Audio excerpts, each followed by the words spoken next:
as I look up back around this time last year, you cannot believe what was going on.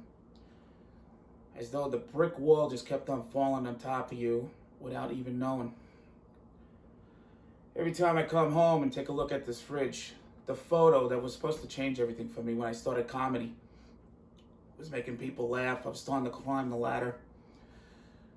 And on March 10th, 2020, you get that one phone call when you thought you had every single thing going for you, and then it just all sinks.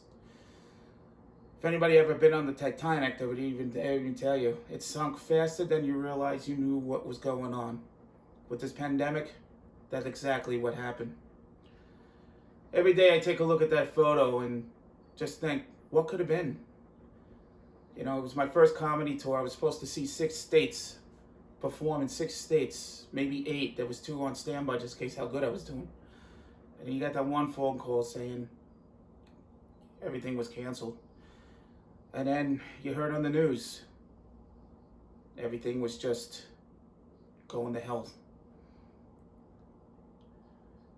Every time you heard something about a friend of yours dying,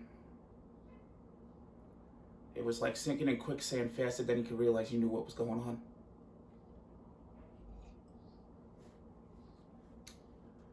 And here we are 1 year later. Feels like it's all still there. But after losing 100 friends, you start to realize how more important life is to you. It was supposed to be the time of my life. I had everything going for me. Then, before you knew it, it hit.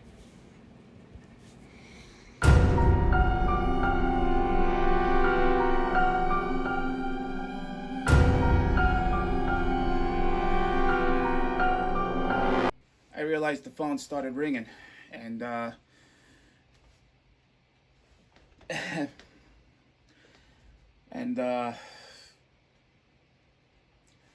first 5 calls came.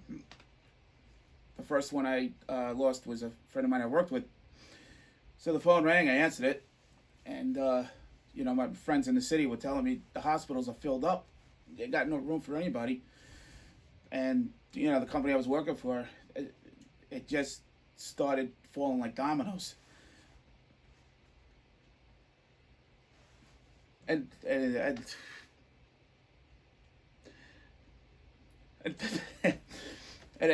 I hung up the phone. Then the phone rang again, and then again, and again. I must have gotten the first day. I must have gotten 15 calls telling me 15 of my friends. I'm sorry. Can we start off? I'm sorry. Yeah, I had to start more calm now. Well, it's hard to talk about it. It really is. It's really hard to talk about it. I had 16 of my friends fall the first day. It was just, it was just unbelievable. Just when I thought the first day was over, the calls just kept on coming. And then 20 became 25, 25 became 30. By the end of the first week, it was like 35 friends lost in 1 week. Most of them were just in the city. Then, I started marking numbers on the calendars because I knew that this was something that it was not going to be over anytime soon. The cities were shut down, hospitals were filled. The bad news was coming left and right. Then I was trying to figure out what to do myself. Like, is this like a nuke bomb that went off, or, what's going on here? But, not only that I was trying to strive to get over the loss of my friends, I was also trying to save a relationship at the time too. My girlfriend at the time was, she left me for a little bit for reasons unknown. And I was trying to get her back right in the middle of all this. And, I was trying to see how I was going to get her back.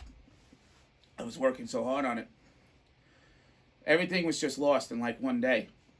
I got the phone call the day prior to March 10th when I was supposed to be on a plane headed to Los Angeles to do my very first comedy stop for the tour. Then I was supposed to head to Tucson. Then I had to stop in Idaho, and then I was going to Texas. Like I said, I started out with 6 states, and it was all lost. It was all lost. At the same time, I was supposed to be, proposing to my girlfriend last year, and after I got back from the tour, I was supposed to take it to Niagara Falls, because that trip was planned for 2 years, and I was supposed to propose to her there, and it never happened. Everything was going wrong before you realized you knew what was going on. But the second day, when the calls kept on coming, the phone just would not stop ringing. It got to the point where I had to pull the plug because I was like, is this really happening? I kept on pinching myself. Not only that we were trying to survive, what was going on? Everything was shut down. Next thing you know, we had to stay quarantined and mask wearing, and it was like, then my other friends were calling me saying, what is going on? What is happening? And I'm trying to fathom everything. I'm trying to find facts. And what was supposed to be a good life for me just all ended. It was just my luck. I try to just understand it all, and how long we're going to be through this. Obviously, we're still going through it today. We just passed our, we just recently passed our 350 mark, and I don't think we'll be out of this for another 4 years at least. My comedy was striving. I was doing clubs. I was doing, and I started doing everything on my own. At the same time, I wanted the person I loved so much back, and it happened. And I'll never forget the day she came through that door. And, it turns out that she was going through something that I never realized as well. And, nobody told me that she was going through a situation too, that medically. But that's all I'll have to say about that. But she was strong enough to come back through the door. And she told me, it's going to work. And that was like one of the best. That was probably the whole soothing point of of that whole thing so far. Meantime, I was trying to get over, all I was losing. By the second week, I already lost 35 friends. People was dropping like dominoes in the city. And but I'll never forget that day that she came through that door, and I think I realized that everything else had to be put aside for now. And I had to worry about her, because people were dying out there. My job was to keep myself alive and her. So I just stayed focused on her, And then it was just, what the heck were we going to do then? Of course, there was plenty to do by the time this situation progressed into the months. But the more we even was going through this, the more friends I was losing as well. At the same time, I was trying to keep my girlfriend on my feet, and of course, I do other things in this neighborhood in my hometown here to help people and protect people. I even tried to go my way on protecting this town sometimes, because I think the law is a little bit out of touch with things out here sometimes. But I have a group that helps people when the law can't do it. So as the months progressed, there was other things I was able to do. Basically, helping people became a thing for me, and we were able to put some people away, and protect people, and we kind of saved this town a couple of times. Of course, as the pandemic even got worse, other things arose, which I will not get into in this interview. Everybody knows what's going on, but I was doing other things. Not only that, I had to find a job. Money was running out faster than gas in an Oldsmobile. I mean, the money was just dipping. what I was all set for was having the time of my life, going around the country, making people laugh and everything. But as this pandemic went on, the more friends I was losing, and then between me and my girlfriend, we were trying to figure out what to do. Even when I was stuck at home here, finding things to do was a miracle for me. I ended up setting up a train set and building models, but I was also out there too. I was actually more out there saving, pretty much saving the world. Not to sound like a superhero or anything, but nobody else couldn't do it because I was trained for it. But apparently, when the main help wasn't around, we were there for that. So people started realizing that I was saving more people around town than what the law was noticing. So that's all facts. But it just got to became more situations became more real life situations, and we were able to handle them. We were basically 10, 12 months into the pandemic, and calls kept on coming. I was still losing friends in Arizona, around the country, and as the months went on, the numbers started stacking up. I think by midsummer last year, I think the number was already up to 85, maybe 85 to almost close to 90. And I just kept on telling people, I don't know how much more losses I could bear. It was just unbelievable what was going on. I think the toughest thing for me was throughout this whole thing was worrying about my family too. I got family all over the states as well, and there was a lot of states I was more worried about. There was obviously states going through the pandemic a lot heavier than like we were. Some states were lighter, but thinking about my family was also the number one thing. Who was going to get sick? Who was going to make it through this? And as far as the numbers went, I think one family member of mine was sick, but was able to come through, thank God. But it's what I heard through the family rumors, But I'm glad he or she's okay, and that's all I know about that. But thinking about my main family, especially my brother, I was worried more than anything in the world to wonder if I hope I don't get the news like I'm hearing about everybody else, because that would just I don't know what I would have done if I knew. Apparently they're all doing very well, and I'm glad. And that you still have to worry about that.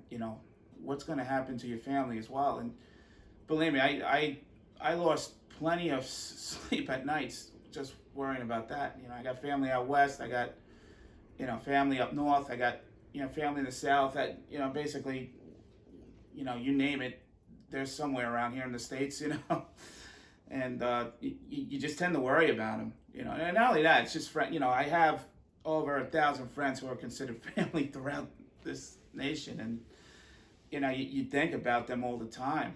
It's just crazy. At the same time as the numbers were piling up of losses, me and my girlfriend started getting worried about us. There was a time where I started to, wonder if I was going to even lose everything I had. It came to that point.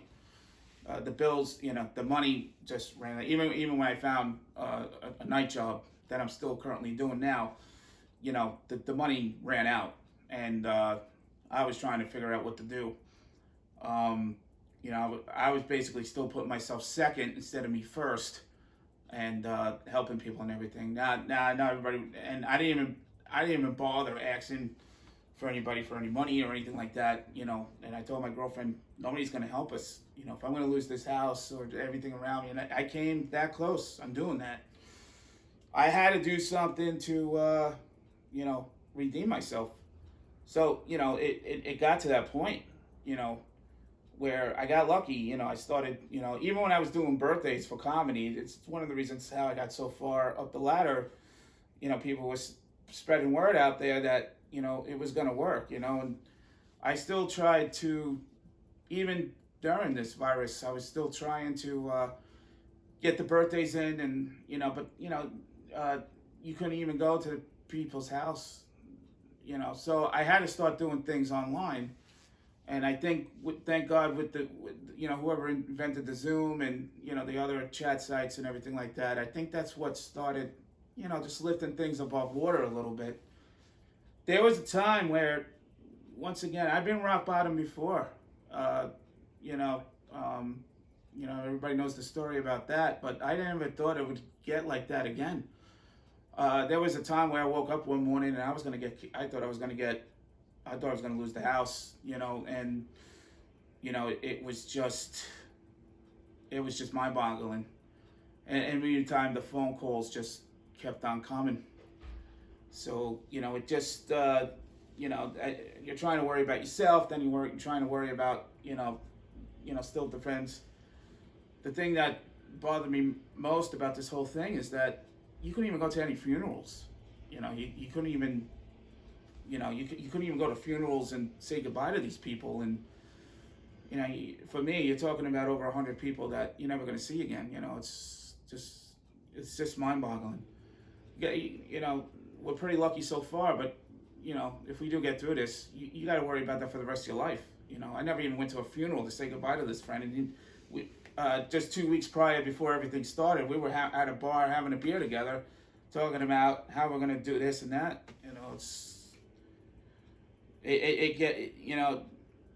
You try to be happy, you try to spread good advice to people to try to be confident, but you also have to realize you're not the only one out there too, and that's why I started fighting my own battles. Nobody was going to help you. You had to get back up. You had to get back up. You had to fight your own battles, and it's pretty much what saved me a little bit, and that's how things are getting better now. As I started to get better, the comedy is coming back slowly, and we are gonna climb the ladder again. As the skits come out and the shows come out this year, I am gonna dedicate every single name of every friend I lost, and I already spoke to all the families about it, and they gave me absolute permission to share their names when I do the shows. After this interview will be aired, I don't know when it's going to even air because we're still working on things, as you know. But the laughs are going to start coming, and we got to rebuild. We got to act. We got to make other people happy out there, and I'm not going to give up on that. The point I even had the breakdown because I thought I was going to lose everything.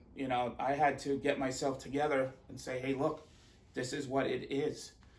I didn't go to this person and say, can I borrow, money here? I didn't go to that person and say, could I borrow there? I got up and then I just started putting the blocks back together myself again. And people are wondering how did I do this? So that's the reason why. I fought my own battles. In the meantime, I was still taking care of people out there in town and everything, and I'm working on my life, and that's how I ended up getting myself back together. The support is unbelievable. I mean, everybody tells me I don't think I never would have done it like I have, and I said, well, that's part of not giving up. You got to do things on your own because nobody's ever going to be there for you to do it yourself, and so, as the skits go on this year and everything like that, the names are going to be hurting for me, but, I'm going to share them in memory of all the folks I did know. And I hope I don't get any more bad news about that. Things are getting a little better now, and, I just hope I can build up just like everybody else is. I'm going to do my best to get this going again, and, that's basically it, But we are in very troubled times, and we got to be positive about it. We got to get through it, and I don't think this pandemic is going to end anytime soon. I think we got another 3 years yet to get through this whole thing. But we got to still, from my point of view, we got to do our part to make other people happy out there as well, not only to worry about yourselves. So, but it's probably going to be probably the most rebuilding blocks of my life to get where I am now, because it wasn't easy. It's been a long road. It's been a long road. Am I happy? Well, I don't know if I'm happy as I used to be, but I am happy. But I'm not, you know, showing the teeth. You know what I mean? But you know, I think I consider myself very lucky than others. Well, for some, there's others struggling out there, and I like to help them bring me up to my level as well, and that's part of my goal too, just to make sure that everybody's going to be okay. But they got to work at themselves too, you know. And I think that's the power of life. I mean, I think you can't give up on the battles you fight. But once you fight your own battles, you're going to get awarded sooner or later. But that doesn't mean that you can't worry about yourself all the time. If you care about people, you're going to lift them up too.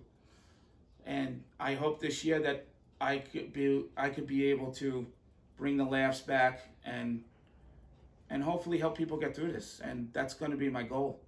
So I hope this interview finds a learning lesson for people, because it wasn't easy for us. It wasn't easy for any of us. I'm with you all out there too.